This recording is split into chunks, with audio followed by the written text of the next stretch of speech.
안녕하세요. 이제 저희 제4차 미래 여성 경제 포럼을 시작하도록 하겠습니다. 여성의 사회 경제적 역할에 대한 다양한 주제를 가지고 포럼을 저희가 기획하고 진행 중에 있습니다. 우선 저희 미래 여성 경제 포럼의 대표이시고 한국퇴직연금개발원 회장님이신 김경선 대표님을 소개해 드립니다. 그리고 본 포럼의 공동 주최사인 한국오간원의 김소은 대표님 소개해 드립니다. 다음으로 경제사회노동위원회 권기섭 위원장님 참석해 주셨습니다. 다음으로 저출산 고령사회위원회 최슬기 상임위원님 참석해 주셨습니다. 오늘 포럼의 발제를 맡아주신 서울대학교 홍석철 교수님 소개해 드립니다.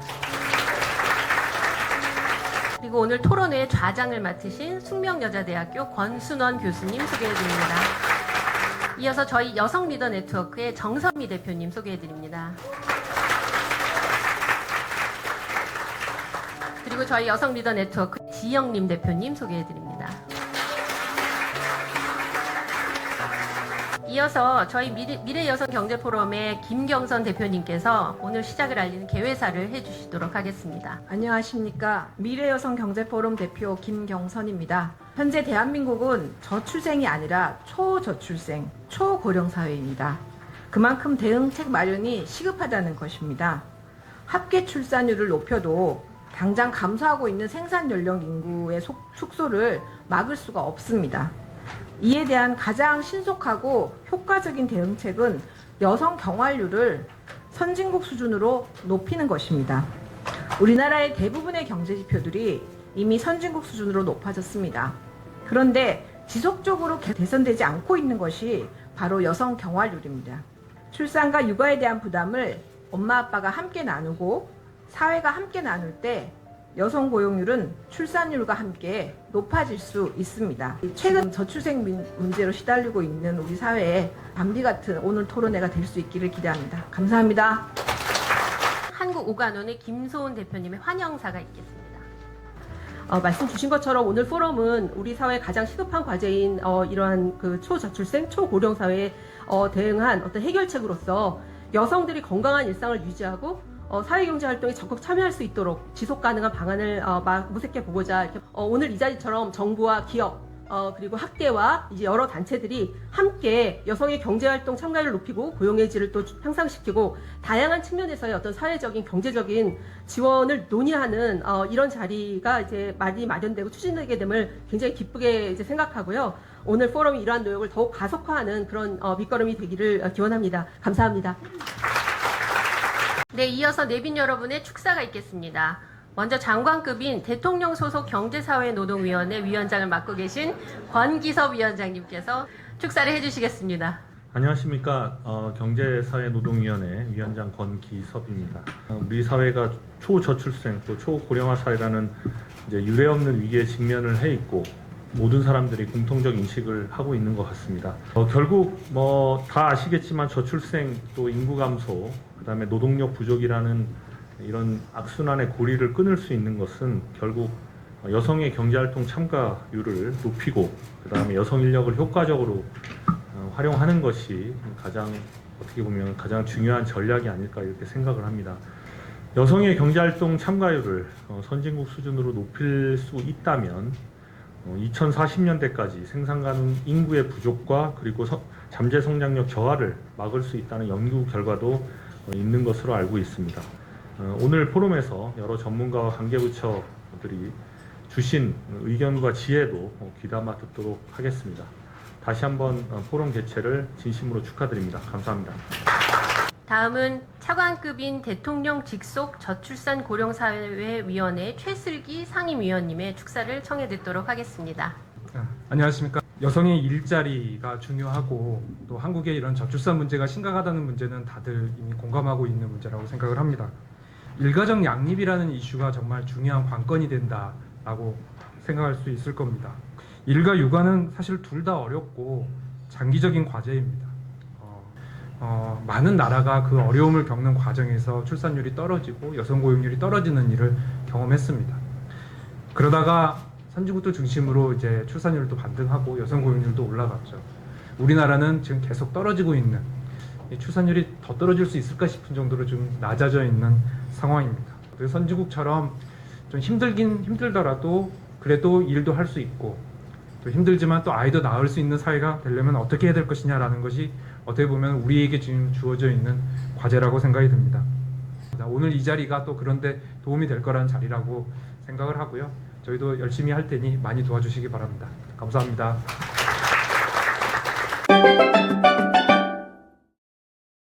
서울대 경제학부의 홍석철 교수입니다. 인구 변화 대응을 위한 인적 자원 관리 전략과 과제입니다. 그리고 포럼의 취지에 맞춰서 여성의 사회 경제적 역할 제고에 그 방안에 중심을 두고 있습니다. 총 인구 같은 경우에 2070년이 되면 1980년도 수준으로 떨어질 예정입니다. 우리나라 경제활동 인구는 매년 30만 명 정도씩 앞으로 20년 동안 줄어들 걸로 예상이 되고요. 여성들의 경제활동 참여율이 남성보다 훨씬 낮은 수준입니다. 노동 공급을 좀 더 확보하는 가장 효과적인 대안은 여성의 경제활동 참가율과 고용률을 개선하는 문제라고 생각합니다. 앞서 보여드린 것처럼 여성의 경제활동 참가율만 높아져도 경활 인구가 10% 이상 높아지게 됩니다. 다들 아시는 것처럼 한국의 여성의 교육 수준은 세계적 수준입니다. 하지만 우리나라 지금 여성들의 경제활동 참여라던가 이슈들을 다른 국가들과 비교해보면 여전히 격차가 있습니다. 물론 아래 왼쪽 오른쪽 그림 보시면 왼쪽은 15세 64세 여성 경활률의 장기적인 추이이고 오른쪽은 주요국의 성별 간 임금 격차의 추이입니다. 이 빨간색으로 표시된 우리나라의 추이를 보면 계속 좋아지고는 있습니다. 근데 다른 나라도 좋아지고 있고요. 근데 그 격차는 계속 유지되고 있다라는 거죠. 이런 문제 인식 하에 선진국들은 다양한 정책들을 내놓고 있죠. 제가 그거를 이제 정리를 해보니까 크게 4가지로 이제 구분이 될 수 있겠더라고요. 첫 번째는 사회적 돌봄 지원 확대, 유연한 근로 조건의 확대, 직장 내 성차별 해소, 그리고 마지막으로는 평등한 기회 제공으로 보입니다. 이런 정책들은 사실 일가족 양립뿐만 아니라 성평등한 경제 환경을 구축을 해서 궁극적으로는 여성의 경제활동을 촉진하고 더 나아가서는 출산과 양육 친화적인 그런 환경을 만드는 데 기여를 하고 있습니다.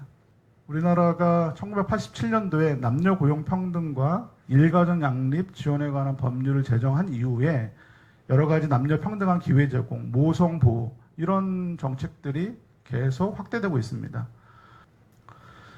하지만 현실을 보면 여러 가지 문제가 많죠. 가장 제가 볼 때 큰 시급히 해결해야 될 문제는 결혼 출산에 따른 경력 단절의 문제라고 보입니다.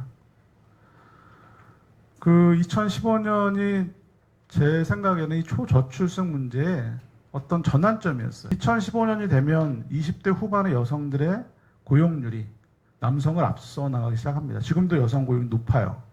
그리고 대학 진학률도 여성들이 남성을 추월한 게 2015년 전후입니다.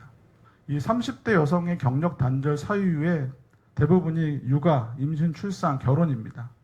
네, 문제는 30대 이후에 결혼과 출산 이후에 이 경력 단절이 시작돼서 그게 장기간 지속된다는 문제가 유지되고 있다는 것이죠. 다시 노동시장에 복귀를 하는데 어떤 이유 때문에 복귀했느냐라는 조사도 2022년도에 있었습니다. 거기에 보면 43%는 가족 구성원의 양육 지원, 그리고 지금 힘들어도 미래 발전 있는 일이어서 참여한다. 뭔가 경력을 계속 유지하기 위한 의지, 그리고 마지막으로는 일 양육 병행이 가능한 직장 문화가 있었기 때문에 내가 다시 일을 할 수 있었다라고 답을 하고 있어요. 앞으로 우리 사회가 어떤 정책이 필요한가, 이런 정책 제언을 제 나름대로 이제 말씀을 드리면, 첫 번째로 가장 중요한 것은 이 중소기업의 유연근무제 확대라고 생각을 합니다. 근데 중소기업의 유연근무를 확산하는 대책은 지금까지는 중소기업에 대한 지원으로 많이 이루어졌는데 그 지원 규모가 크지 않다 보니까 생존을 더 중요하게 생각하는 중소기업이 큰 인센티브가 되지 않은 문제가 있었던 것 같습니다. 단시간 정규직 제도를 우리가 재도입할 필요가 있지 않나라는 건데요. 22년에 경력 단절 여성들에 대해서 미취업 여성의 희망 정책 1위가 양질의 시간제 일자리 확대였습니다. 물론 단시간 정규직제가 과거 정부에서 몇 번 추진된 적이 있었는데 문제가 계속 있었죠. 저임금 서비스직에 국한돼서 일자리가 공급되면서 이 확대되지 못하고 중단된 적이 있었습니다. 근데 제가 선진국 사례들을 보니까 뭐 네덜란드, 스웨덴, 프랑스 이런 나라를 열심히 잘하고 있고 잘 되는 이유는 임금과 노동 시간의 비례 원칙이라던가 이 단시간 정규직 근로자에 대해서 뭐 사회보장 혜택을 더 준다던가 동일한 휴가와 휴직 제도를 운영한다던가 또는 여러 가지 기회를 균등하게 제공하는 이런 게 뒷받침이 되기 때문에 활성화가 되었던 것이죠. 이런 선진국의 사례를 보고 우리도 다시 한번 재검토가 필요하지 않겠나라는 생각이 들고요. 기업 내 성차별 해소하는 것도 매우 중요한 어떤 정책 방향이라고 생각합니다. 이 외국의 경우에 보면은 유연근무제를 선택하는 경우에 여러 가지 세제 혜택을 주고 있어요. 그래서 파트타임이나 재택근무 선택하는 여성들에게 뭐 여러 가지 세제 혜택을 주고 독일 같은 경우는 파트타임 일자리에 대해서 세금이나 사회보장 기여금을 면제해 준다거나 이런 정책들을 추진해서 계속 이 경력 단절했던 여성들이 경제활동을 할 수 있도록 유도하는 정책들을 쓰고 있고요. 아이들을 돌보고 들어가는 여러 가지 비용들이 있는데 이런 비용들에 대한 세액공제를 확대한다면 여성들이 좀 더 안심하고 좀 더 비용 부담 없이 아이를 맡기고 일을 할 수 있는 그런 환경이 만들어질 수 있다고 봅니다. 마지막으로는 사회적 돌봄 확대와 인식 개선입니다. 우리나라 시설 보육 인프라는 지속적으로 좋아지고 있습니다. 어떻게 보면 선진국 수준으로 올라왔다라고 생각이 되는데 그럼에도 불구하고 여전히 돌봄 공백이라는 문제가 남아 있습니다. 어린이집이나 유치원 퇴원 후에 아이들의 돌봄 공백을 메우기 위해서 이번 대책에도 아이돌봄 서비스를 확대하겠다. 공공성뿐만 아니라 시장 확대도 추진하겠다라고 이야기를 하고 있는데 이 안에도 여러 가지 사실은 우리가 좀 꼼꼼하게 검토할 필요가 있는 문제들이 있는 것 같습니다. 결국에는 우리가 사회 전반의 인식 개선이 중요합니다. 이 골린 교수가 얘기했던 1, 2, 3, 4단계에서 한국은 4단계에 와 있다고 생각합니다. 지표상으로는. 하지만 우리 인식은 그 이전에 2단계나 3단계에 머물러 있지 않나라는 생각이 들고 이런 문제를 좀 더 해결하기 위해서는 사회적인 인식을 개선하고 여성의 경제활동을 위한 환경을 만들고 이런 수용성을 높이는 그런 사회 전반의 노력이 뒷받침되어야 되지 않을까 생각이 듭니다. 감사합니다.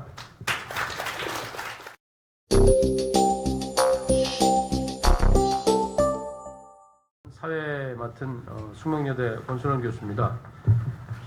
오늘 패널 총 5분인데요. 민간인, 공무원, 최고 전문가들인데 우선 오은진 박사님부터 토론 시작해 주시죠. 작년 남녀 경험 차이를 보면은 여성은 30부터 쭉 내려가고 있습니다.